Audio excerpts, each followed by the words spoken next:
The Real Mccoys, starring Walter Brennan, created by Irving Pincus. Want you to meet the family known as the Real Mccoys. That's Grandpappy Amos, the head of the clan. He roars like a lion, but he's gentle as a lamb. And now here's Luke, who beams with joy since he may take Mrs. Luke McCoy. From West Virginia they came to stay in sunny California. Old Grandpappy Amos and the girls and the boys of the family known as the Real McCoys. Come on, you, get this. Hey, come on, get down. Hey, come on, you. Come on, come on, you. How's it going, Grandpa? Oh, it ain't. I should have brought Gertrude with us from West Virginia. She was a worker. Not that it'd make any difference about this California soil, though. Back there, son, that ain't soil, that's a rock pile. I've done a lot of plowing in my time, but never got spots before. You should never come out here. Oh, it's just that east 5 acres, Grandpa. The rest of the farm's every bit as good as West Virginia. Why don't you have a cool drink of water? You'll feel better.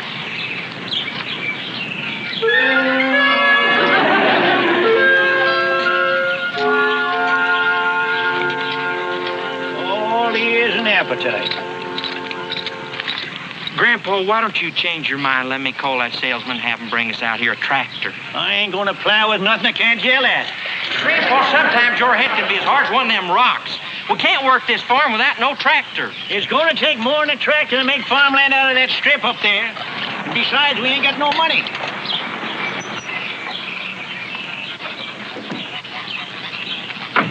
Hey, you folks. Hello there. My name is Bailey, George Bailey. I'm an insurance broker from Los Angeles. Yeah. We're the McCoys. McCoy. We don't want no insurance. If one of us dies, the rest of us is on his own. Oh, no, I'm not selling insurance. In fact, well, I'm retiring. That's why I'm here to see if I might buy a little land from you. Well, Mr. Bailey, I only need for sale. Well, I wouldn't need much, just a few acres. Oh, I don't think we get the kind of land you'd want. Oh, just a little piece, enough for my wife and me to settle down, enjoy country life, maybe grow a few things. Oh, for instance, I noticed that section up there by the hill when I drove in. Has a very nice view. You'd buy that piece of land? Well, sure.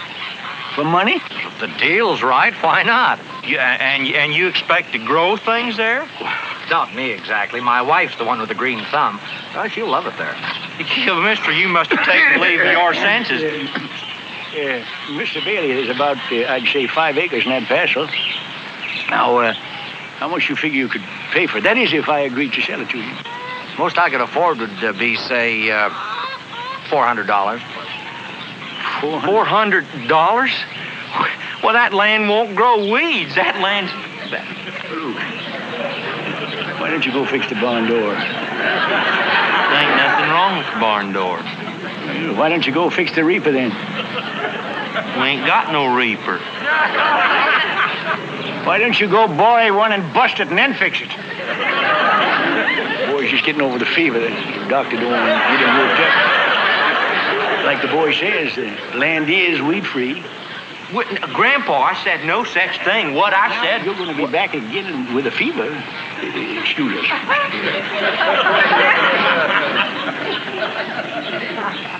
Look. It ain't that I don't like to have you around, but would you go away, please? What are you fixing to do? That poor fella's ignorant. You're not going to take advantage of him, are you? This is big business. He wants to buy a piece of land. I might want to sell it. Now, go on, will you? Oh, now, Grandpa, he's just Now, look, I've been around this a lot longer than you have. I can handle this all right. I'll see you over at the house. Go.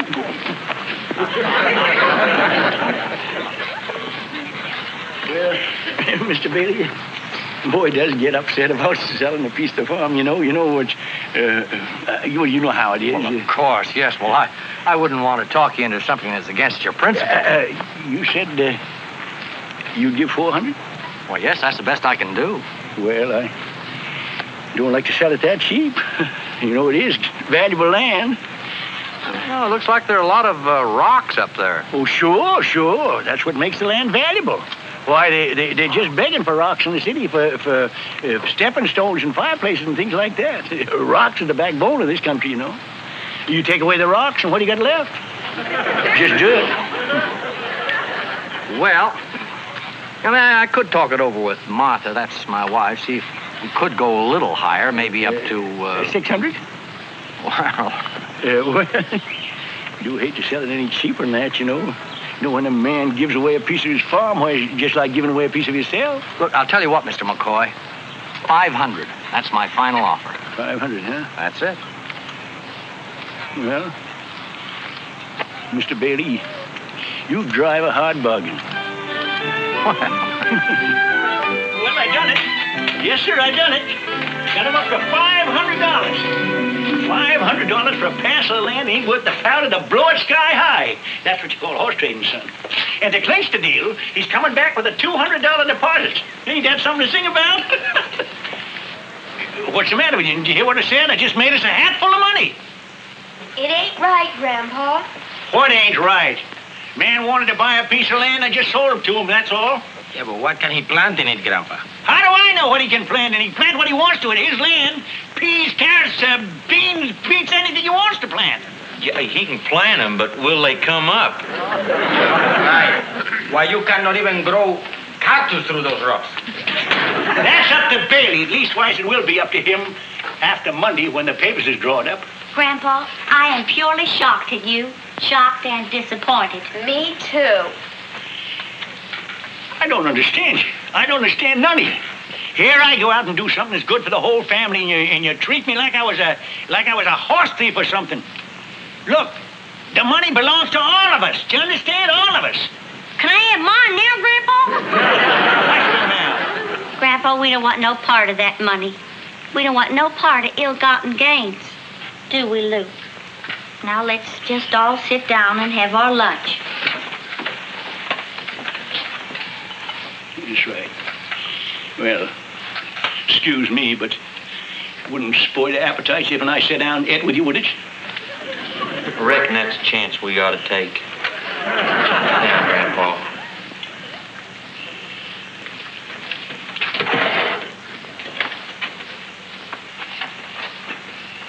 Lord, bless this food and us that eats it. Amen. And remember, Lord, Bailey come after me. I didn't go to get him.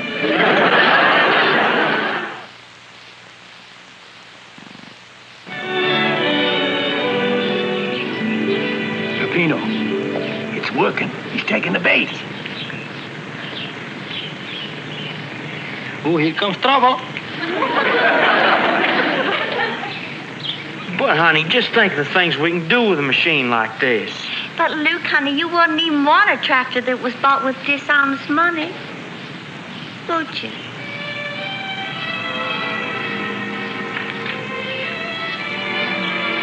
Oh, ain't that dishonest? Dang women. None of them know their place.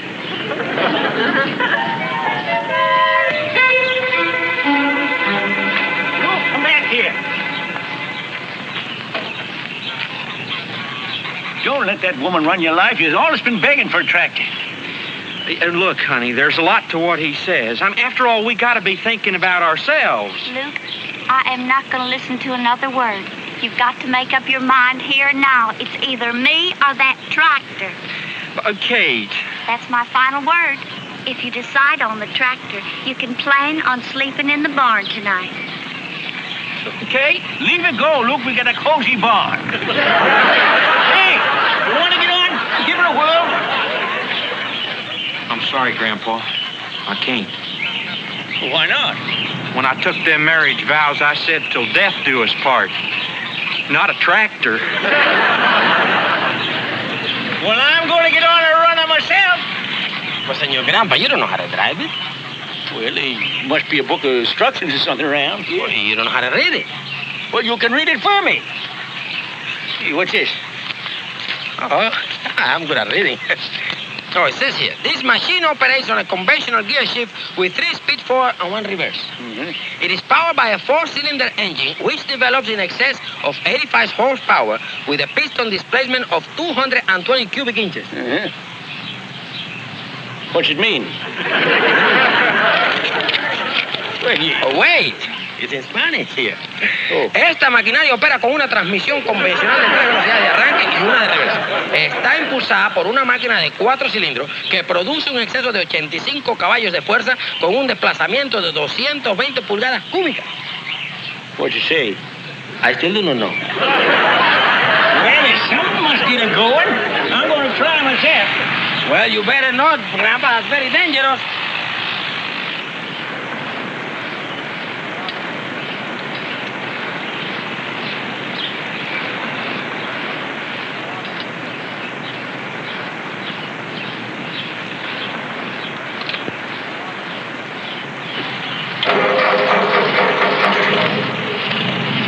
Well, you better shut it off. I don't know how I done it.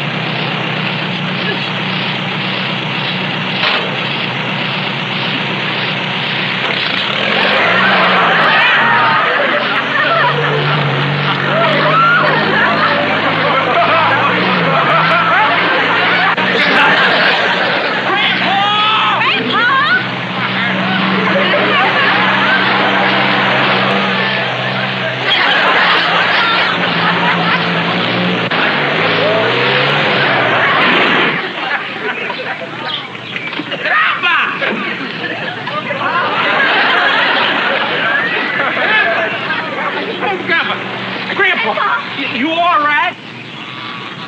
Of course I'm all right. Can a man test out a tractor to see how she is for pushing over trees without everybody kicking up a fuss? Who are you trying to fool? Grandpa, you know what this is. It's a sign. The Lord is warning you what's going to happen if you go through with that land deal. She may be right, you know. Oh, hogwash. It's just a tractor went skittery on me, that's all.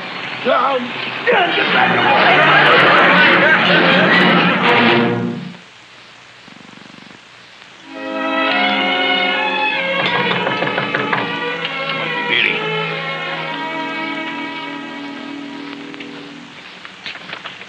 Well, Mr. Bailey, come on in. Oh, thank you. Just in time to have a little coffee. Oh, I just ate. I'm interrupting your Sunday dinner. Oh, we're just finishing. Sit yourself down. Oh, thank you. Yeah, this is my family, Mr. Bailey. How do you do? Hi. Sure. Well, sir, I told my wife about the land. Yeah? She's as happy as a lark. We're going to be mighty pleased living there. Mm-hmm. What I mean is, enjoying the country life, the good fresh air and all. Oh, yeah. Plenty of fresh air, all right, yeah. Yes, sir. Well, in fact, my wife's already busy planning our truck garden. Yeah. Did you say a truck garden, Mr. Bailey? Oh, yes. I noticed you folks raise your own corn, tomatoes, lettuce, things like that. Guess I can do the same, huh? I reckon you better talk to Grandpa about that. Well, Sure. You can raise anything there. That's swell land, mister. Little Luke. Oh, you can, Kate. Just because there's a few rocks there don't mean that it ain't good land. Well, they give good money for rocks in the city. Fellow could become a millionaire on the rocks alone. Couldn't he, Grandpa? excuse me, Mr. Bailey.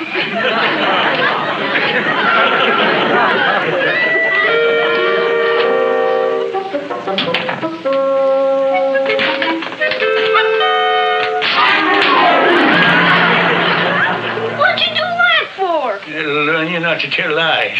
Well, I only said what you said. You was lying, wasn't you? Well, that's different. When I said it, I was doing it as a smart businessman.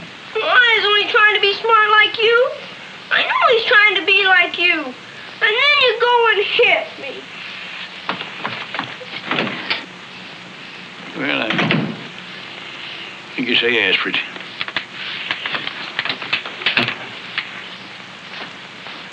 You know, Mr. Bailey, it's kind of hard getting used to living in the... Oh, well, all right, Mr. McCoy. I'll just give you my deposit to bind the deal here. Let's see, 20, 50, 80, 100, 40, 60, 80, $200. $200? Pick up your money, Mr. Bailey. The deal's off. What? I want to forget the whole thing.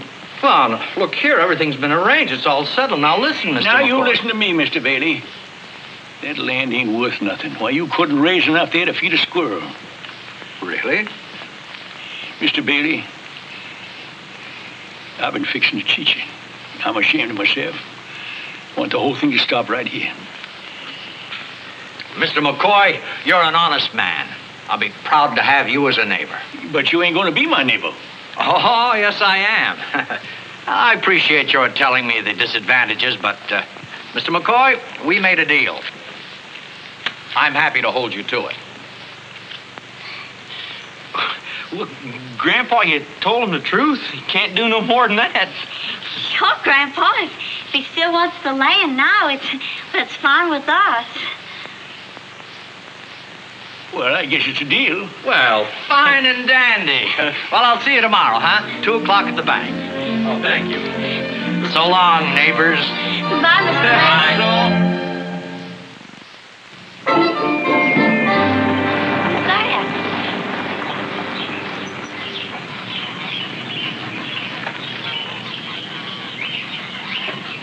Howdy. You folks own this place? Yeah?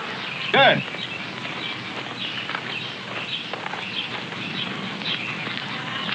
I'd like to talk to you about purchasing that east 5 acres over there. The east 5 acres? It's getting to be a mighty popular piece of land all of a sudden. I'm sorry, mister. It's already sold. Sold? To whom? A fellow named Bailey. Oh, him again. $500. 500? Oh, what a crook. How he finds out about these freeway plans, I'll never know. Freeway? That's right. I'm a purchasing agent with the Highway Commission. My name's Fenton. Our new freeway's going right over those 5 acres. Now, I came down here to buy it from you, but I guess I'll have to deal with Bailey. What?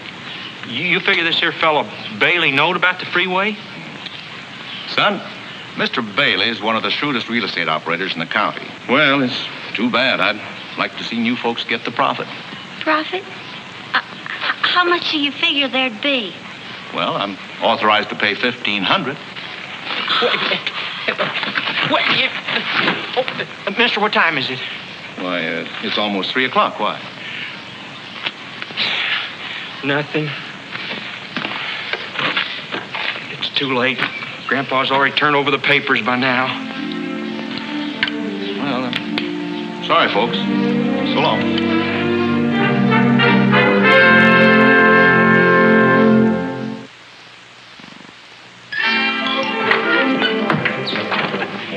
Deal all signed, sealed, and delivered. Well, did you hear what I said? I done closed the deal, and there's the money. Grandpa, don't get all head up, but there's something I got to tell you. Don't push money away like that, boy. That's real United States money. That ain't Jeff Davis's picture. That's Grant. He was on the winning side. Grandpa, I think you better listen to Luke. You know that fella wanted that land so bad that I could have got him another $50.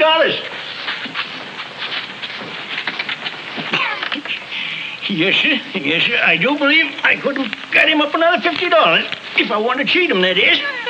You cheat him. Ah! What is this? Now, Grandpa, just sit back. Luke's got something he's got to tell you. But don't get yourself riled up now, Grandpa. Go ahead, Luke. Well, Grandpa, I got bad news. That fella Bailey ain't no insurance man. He's a crook. A crook? Yes, sir. Grandpa, they wanted to build a freeway over the east 5 acres. Mr. Bailey knew about it. He just wanted to buy it so he could sell it back to the state. For $1,500. You sure of that? Yes, sir. Well, that just goes to show you never know people, do you? Grandpa, maybe you didn't hear me right. I said that fella Bailey cheated you. That land's worth 3 times what he give for it.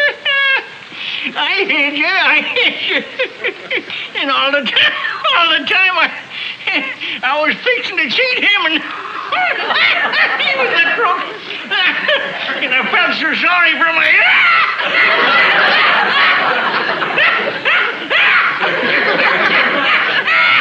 But you better run and get the starter. Grandpa's plumb hysterical. Grandpa!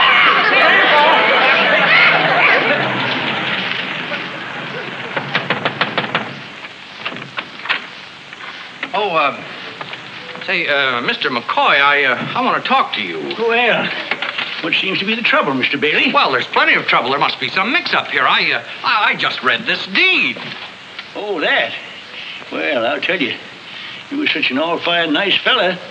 I just didn't have the heart to say that east 5 acres. That's why I had the bank change it to the west 5 acres. Well, what in the world do I want with the west 5 acres? Better land. Soil's better for that truck garden you was talking about. Just right for raising peas and tomatoes and lettuce. No, I don't think we want at least 5 acres anyways, because they're putting a freeway in. Be awful noisy. Freeway? Who cares about that? The point is, you didn't write out this deed as we agreed. Now, I want my money back. Mr. Bailey, you was in such an all-fired hurry to get that deed, you didn't stop to read it. I don't care, McCoy. I want my money back. Well, now, I hate to see an unhappy man, so let's call the whole thing off, huh? There you are. Wait a minute now. There you are. So long. I hate to lose such a fine neighbor. Hi, Mr. Crook.